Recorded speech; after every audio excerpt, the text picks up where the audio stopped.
रिश्ता तेरा मेरा सबसे है आला। आज हमारे दिल में अजब ये उलझन है।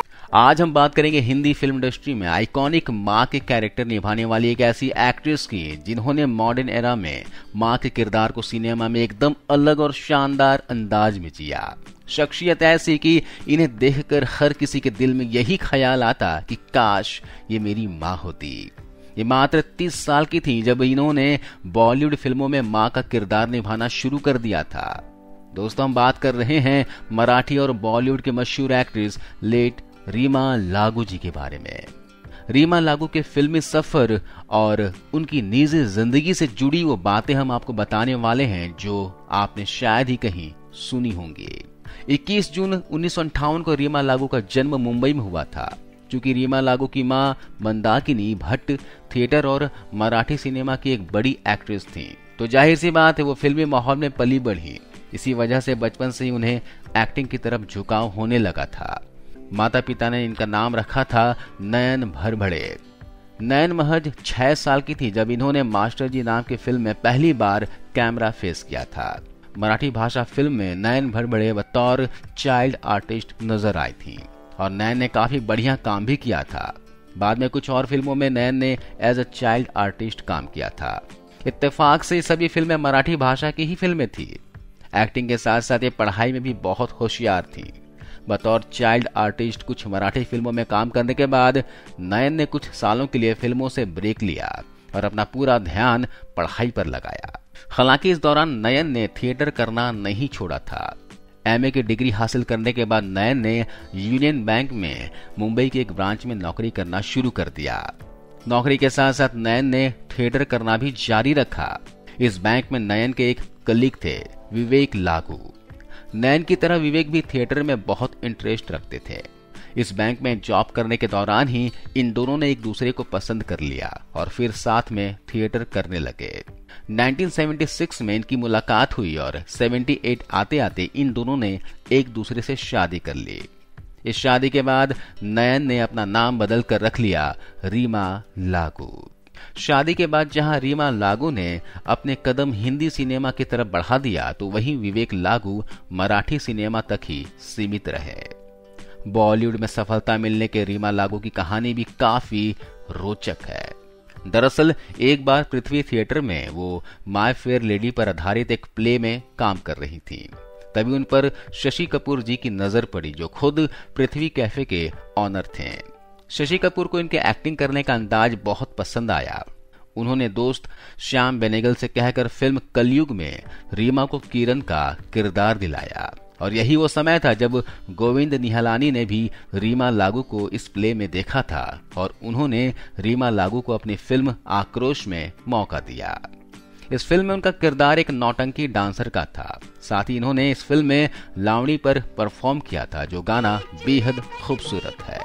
वहीं अगर बात करें फिल्म कलयुग की जिसमें शशि कपूर और रेखा लीड रोल में थे, इस फिल्म के दौरान रीमा लागू को एक सीन करना पड़ा था जिसे करने के लिए रीमा लागू बहुत अनकंफर्ट थी। एक्चुअली इस फिल्म में उन्हें कुलभूषण खरबंदा के साथ कुछ ऐसे सीन्स देने थे जिसे करने में उन्हें बहुत दिक्कत आई, लेकिन जैसे तैसे उन्होंने इस सीन को निपटा ही दिया। करियर की शुरुआत में इन 2 बड़ी फिल्मों को करने के बाद रीमा ने कुछ और फिल्मों में भी काम किया।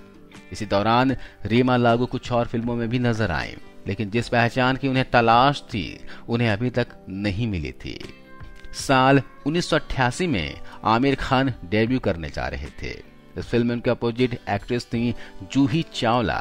ये पहली फिल्म थी जिसमें रीमा लागू ने मां का रोल निभाया था। फिल्म जबरदस्त हिट रही थी और मां के रोल में रीमा लागू को भी हर किसी ने पसंद किया था।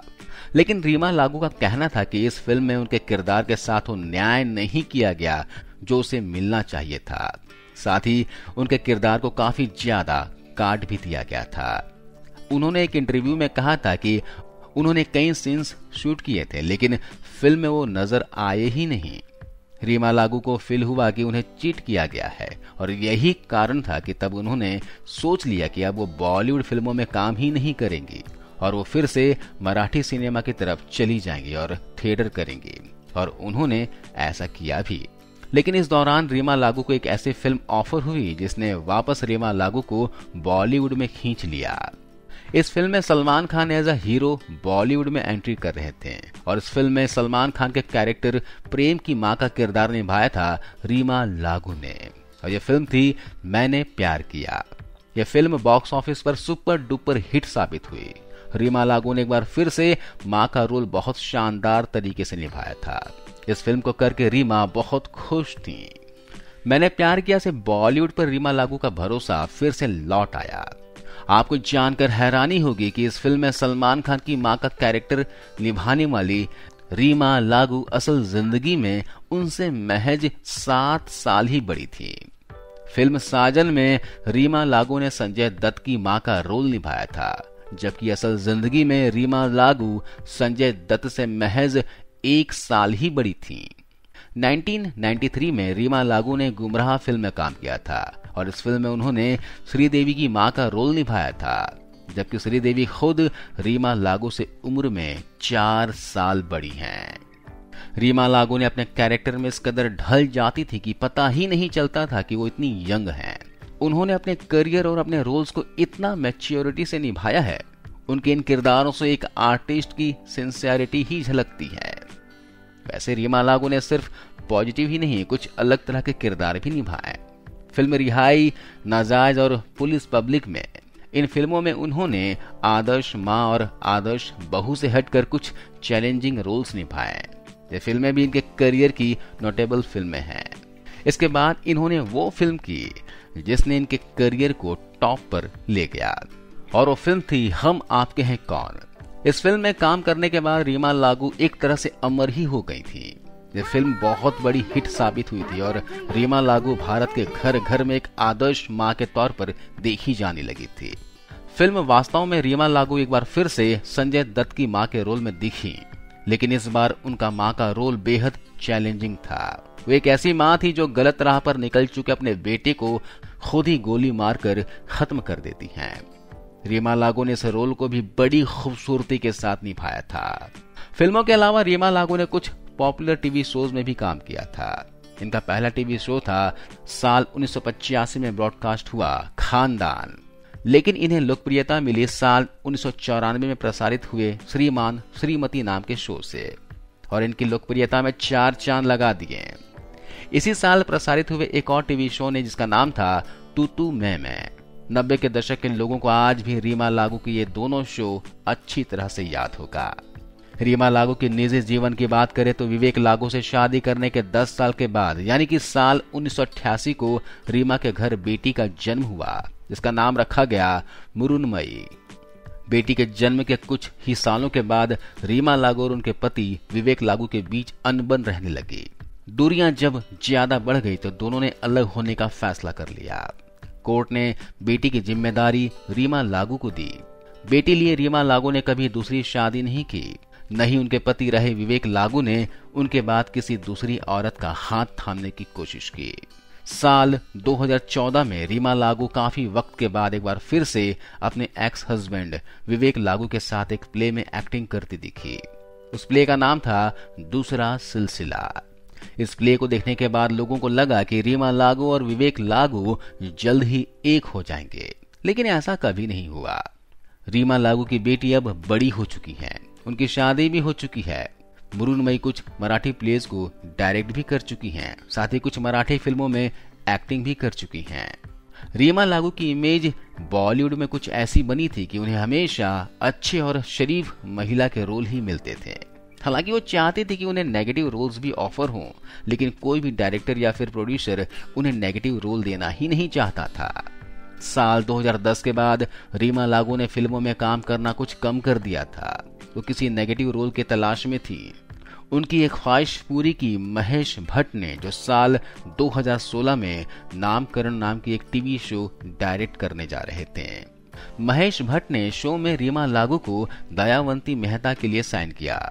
इस शो में दयावंती का किरदार एक नेगेटिव शेड वाला किरदार था। रीमा लागू अपने इस रोल से बहुत खुश थी और होती भी क्यों ना, आखिर पहली दफा उन्हें जो अपनी पसंद का किरदार मिला था। लेकिन रीमा लागू की यह खुशी ज्यादा दिन न टिक सकी। इस शो के एक एपिसोड की शूटिंग के दौरान 18 मई 2017 को रीमा लागू की तबीयत कुछ खराब हुई। बेटी और दामाद ने रीमा को कोकिलाबेन धीरूभाई अंबानी हॉस्पिटल में एडमिट करवाया। वहां पता चला कि रीमा लागू को एक माइल्ड हार्ट अटैक आया है। रीमा का परिवार हैरान था। रीमा को कभी भी हार्ट की कोई समस्या नहीं थी, नहीं उनके फैमिली में किसी और को ये दिक्कत थी। हॉस्पिटल में डॉक्टर्स की निगरानी में रीमा एकदम ठीक महसूस कर रही थी। किसी को अंदाजा भी नहीं था कि वो दिन रीमा लागू की जिंदगी का आखिरी दिन होने वाला है। अचानक रात को करीब 1 बजे रीमा लागू की तबीयत दोबारा और पहले से ज्यादा खराब होने लगी। डॉक्टर्स ने रीमा को आईसीयू में भर्ती कर दिया। आईसीयू में ही रात को 3:15 बजे 59 साल की उम्र में रीमा लागू की कार्डियक अरेस्ट के चलते मौत हो गई। रीमा लागू की मौत की खबर न सिर्फ बॉलीवुड के लिए बल्कि पूरे देश के लिए शॉकिंग था। रीमा लागू का यूं अचानक चले जाना बहुत से लोगों के लिए एक सदमा साबित हुआ था।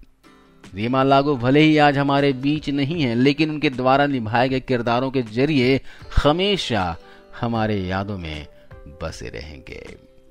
आज की इस वीडियो में बस इतना ही दोस्तों। रीमा लागू जी का यह वीडियो आपको कैसा लगा कमेंट करके जरूर बताना। मिलता हूं अगले वीडियो में। जय हिंद।